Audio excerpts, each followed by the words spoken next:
Hello friends, வணக்கம் and welcome to Tamil பங்கு சந்தை. நான் உங்கள் கோபி. இன்னைக்கு மார்க்கெட் வந்து ஓரளவுக்கு நெகட்டிவா இருந்திருந்தாலும் ஸ்பெசிஃபிக்கா லாஸ்ட் ஃபியூ மினிட்ஸ்ல தான் ரொம்பவே ஃபாலோ இருந்தது. ஸோ இன்னைக்கு end of the day Nifty 50 பார்த்தீங்கன்னா கிட்டத்தட்ட 257 பாயிண்ட்ஸ் டிக்ரீஸ் ஆகி 1.49% நெகட்டிவ்ல 16,983ல க்ளோஸ் ஆயிருக்கு. அண்ட் அதுவே பேங்க் நிஃப்டி பார்த்தீங்கன்னா கிட்டத்தட்ட 380 பாயிண்ட்ஸ் டிக்ரீஸ் ஆகி 0.97% நெகட்டிவ்ல 38,712ல க்ளோஸ் ஆயிருக்கு.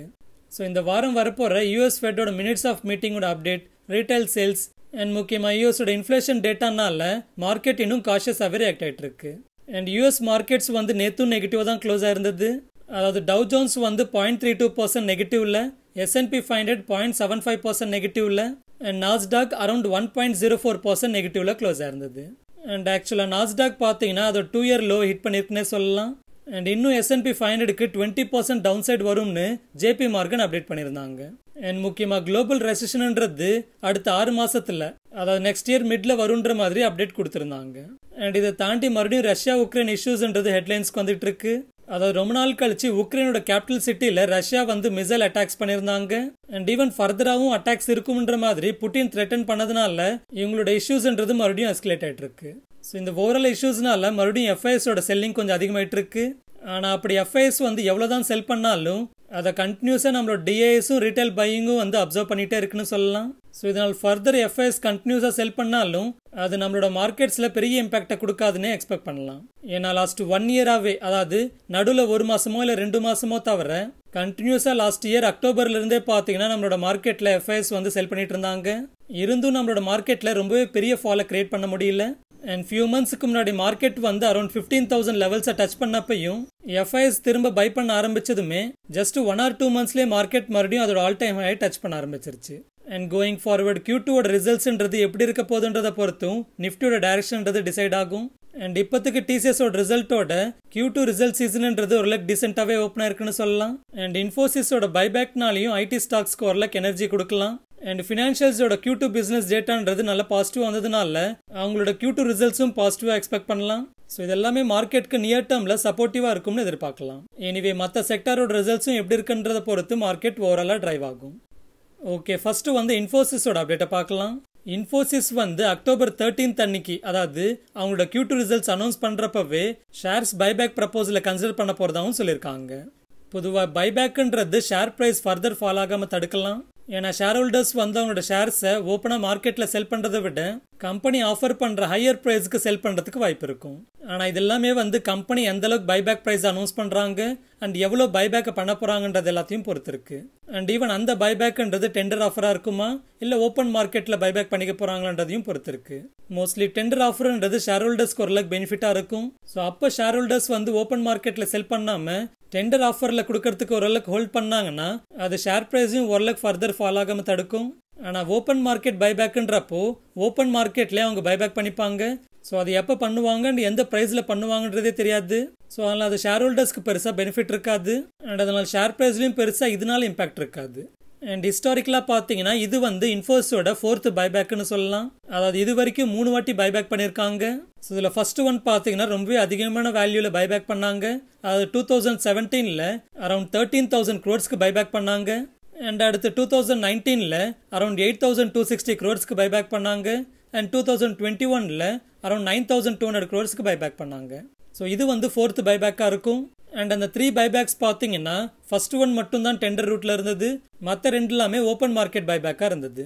அதாவது ஃபர்ஸ்ட் டைம் மட்டும் டெண்டர் ரூட்டை கொடுத்துட்டு லாஸ்ட் 2 டைம்ஸாவே ஓப்பன் மார்க்கெட் கொடுத்ததுனால இந்த வாட்டியும் ஓப்பன் மார்க்கெட் பைபேக்கே அனௌன்ஸ் பண்றதுக்கு அதிகமான வாய்ப்பு இருக்கு.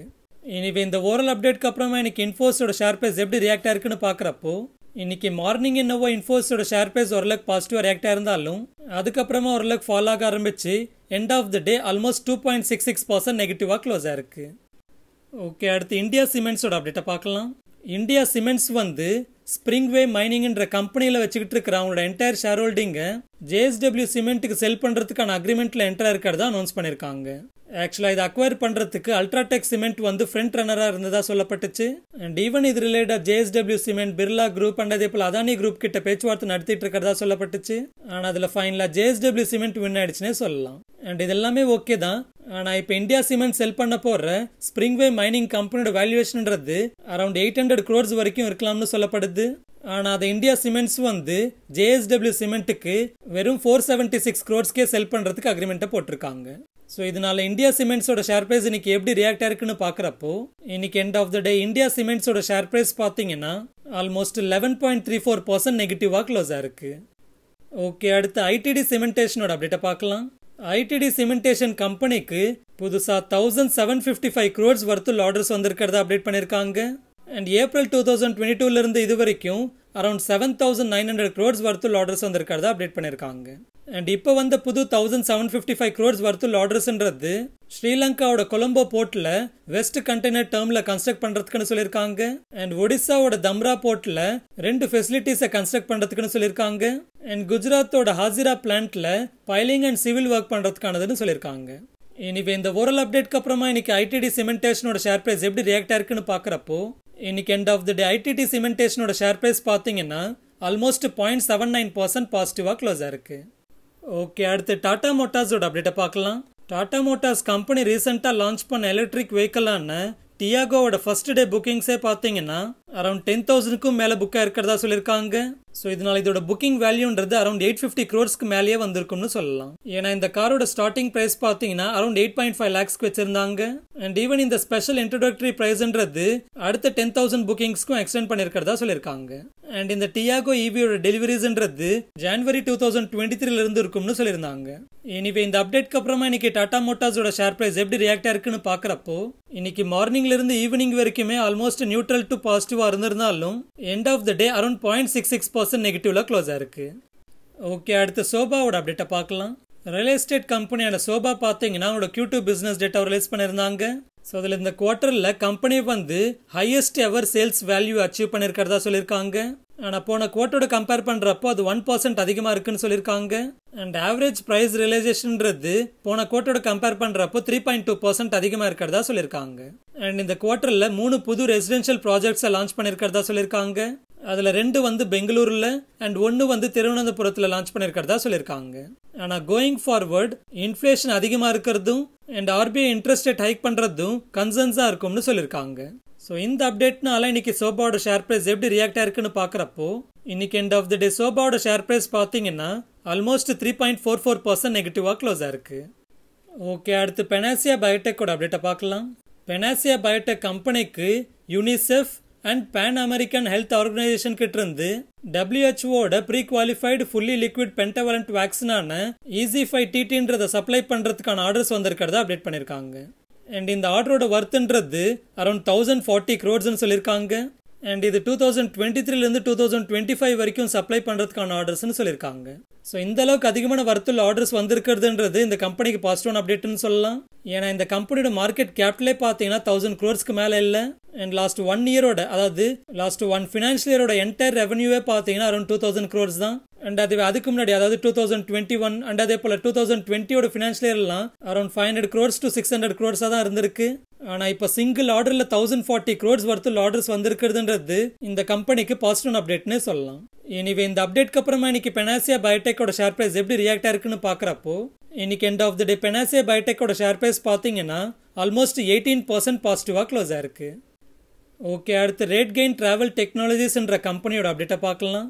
ராயல் ஆர்ச்சிட் ஹோட்டல்ஸ்ன்றவங்க ரேட்கெயின் டிராவல் டெக்னாலஜிஸோட அவார்ட் வின்னிங் ரேட் இன்டெலிஜென்ஸ் சொல்யூஷன்ஸை செலக்ட் பண்ணியிருக்கிறதா அப்டேட் பண்ணியிருக்காங்க. அண்ட் இந்த ரேட்கெயினோட ஆப்டிமான்ற இந்த ரியல் டைம் ரேட் இன்டெலிஜென்ஸ் சொல்யூஷன்ஸ்ன்றது கரண்ட் மார்க்கெட் ட்ரெண்டுக்கு தகுந்தது போலையும் அண்ட் காம்படிட்டரோட ரேட்ஸுக்கு தகுந்தது போலையும் ராயல் ஆர்ச்சிடோட ப்ரைசிங் ஸ்ட்ராட்டஜி ஆப்டிமைஸ் பண்ணுறதுக்கு ஹெல்ப் பண்ணணும்னு சொல்லியிருக்காங்க. ஸோ இந்த அப்டேட்க்கு அப்புறமா இன்னைக்கு ரேட்கெயின் டிராவல் டெக்னாலஜிஸோட ஷேர் பிரைஸ் எப்படி ரியாக்ட் ஆயிருக்குன்னு பார்க்குறப்போ இன்னைக்கு மார்னிங்ல இருந்தே ரேட்கெயினோட ஷேர் பிரைஸ் ஓரளவுக்கு பாசிட்டிவாக இருந்திருந்தாலும் end of the day almost 0.31% நெகட்டிவாக க்ளோஸ் ஆயிருக்கு. ஓகே, அடுத்து என்னோட பொசிஷன்ஸோட அப்டேட்டை பார்க்கலாம். இன்னைக்கு ஓவரால் மார்க்கெட் ரொம்பவே ஃபாலோ ஆனதுனால என்னோட ஓவரால் பொசிஷனோட MTM லாஸ்ன்றது அரௌண்ட் 58,000 இருக்கு. அண்ட் இப்போதைக்கு எந்த ஒரு பொசிஷன்லேருந்து எக்ஸிட் ஆகலை அண்ட் எந்த ஒரு புது பொசிஷன்லையும் என்ட்ரி ஆகலை.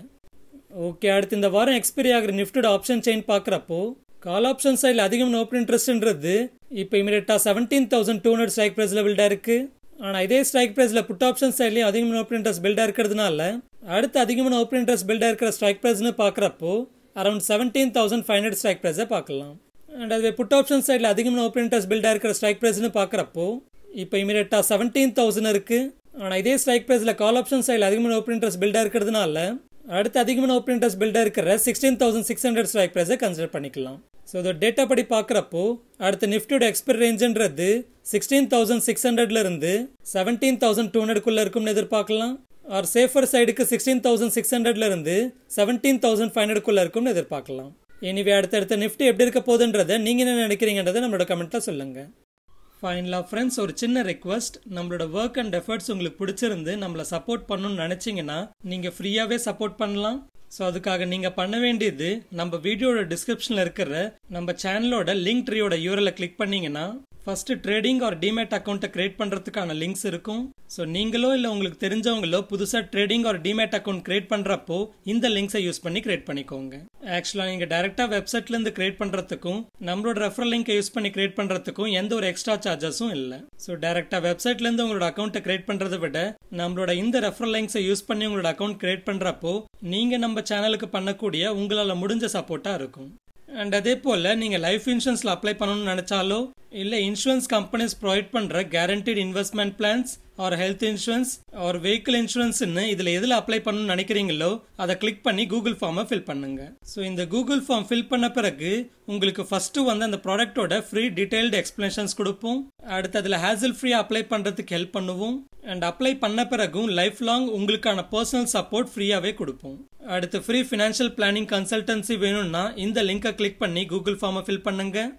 அடுத்து ஸ்டாக் மார்க்கெட்டுக்கு லிங்க் ஆகாத அண்ட் அதோட வாலட்டிலிட்டி இல்லாத இன்வெஸ்ட்மெண்ட்ஸ் ஆன பாண்ட்ஸ், டெபஞ்சர்ஸ், இன்வாய்ஸ் டிஸ்கவுண்டிங்னு ஃபிக்ஸ்டு ரிட்டர்ன் கொடுக்குற இன்வெஸ்ட்மெண்ட்ஸ் பண்றதுக்கான ட்ரேட் கிரெட் ஆர் வின்ட்வெல்த்தோட அக்கௌண்ட்டை கிரியேட் பண்றதுக்கு இந்த லிங்கை யூஸ் பண்ணி கிரியேட் பண்ணிக்கோங்க. அண்ட் அதே போல கிரிப்டோ கரன்சில ட்ரேட் பண்றதுக்கான வேசிரெக்ஸ் அக்கௌண்ட் அண்ட் டாக்ஸ் ஃபைலிங் பண்றதுக்கான குவிக்கோ அக்கௌண்ட்டை கிரியேட் பண்றதுக்கும் இந்த லிங்க்ஸை யூஸ் பண்ணி கிரியேட் பண்ணிக்கோங்க. அண்ட் ஃபைனலாக நம்மளோட சோஷியல் மீடியாஸில் கனெக்ட் ஆகணும்னா, அதாவது Telegram channel, Instagram, YouTube, Twitter and ஃபேஸ்புக்கில் கனெக்ட் ஆகணும்னா இங்கே இருக்கிற அதோட லிங்க்ஸை யூஸ் பண்ணி கனெக்ட் பண்ணிக்கோங்க. முக்கியமாக நம்மளோட டெலிகிராம் சேனலில் கனெக்ட் பண்ணிக்கிட்டீங்கன்னா மார்க்கெட் டைமிங்கில் வர அப்டேட்ஸ் எல்லாமே உங்களுக்கு வந்து சேரும். அண்ட் ஈவன் ஒரு ஸ்டாக்கை பற்றி அதோட பாஸ் டேட்டா எல்லாமே தெரிஞ்சுக்கணும்னாலும் நம்மளோட டெலிகிராம் சேனல்ன்றது உங்களுக்கு ரொம்பவே யூஸ்ஃபுல்லாக இருக்கும். ஃபார் எக்ஸாம்பிள், நீங்கள் இந்தியா புல்ஸ் ஹவுசிங் ஃபினான்ஸை பற்றி ப்ரீவியஸாக என்னென்ன அப்டேட்ஸ் வந்திருக்குன்னு தெரிஞ்சுக்கணும்னா நம்மளோட டெலிகிராம் சேனலுக்குள்ள போய் பார்த்தீங்கன்னா சர்ச் பட்டன் இருக்கும். ஸோ அந்த சர்ச் பட்டனை கிளிக் பண்ணி இந்தியா புல்ஸ்ன்னு சர்ச் பண்ணுங்க. ஸோ அப்படி சர்ச் பண்ணதுமே இந்தியா புல்ஸ் ரிலேட்டடா என்னென்ன ப்ரீவியஸாக அப்டேட் வந்திருக்குன்ற டேட்டா எல்லாமே இங்கே லிஸ்ட் ஆகிடும். அண்ட் ஃபைனலாக இந்த வீடியோ பிடிச்சிருந்தா லைக் பண்ணுங்க, சேனல் பிடிச்சிருந்தா சப்ஸ்கிரைப் பண்ணுங்க, உங்களுக்கு ஏதாவது கேள்வி இருந்தால் கமெண்ட் பண்ணுங்க.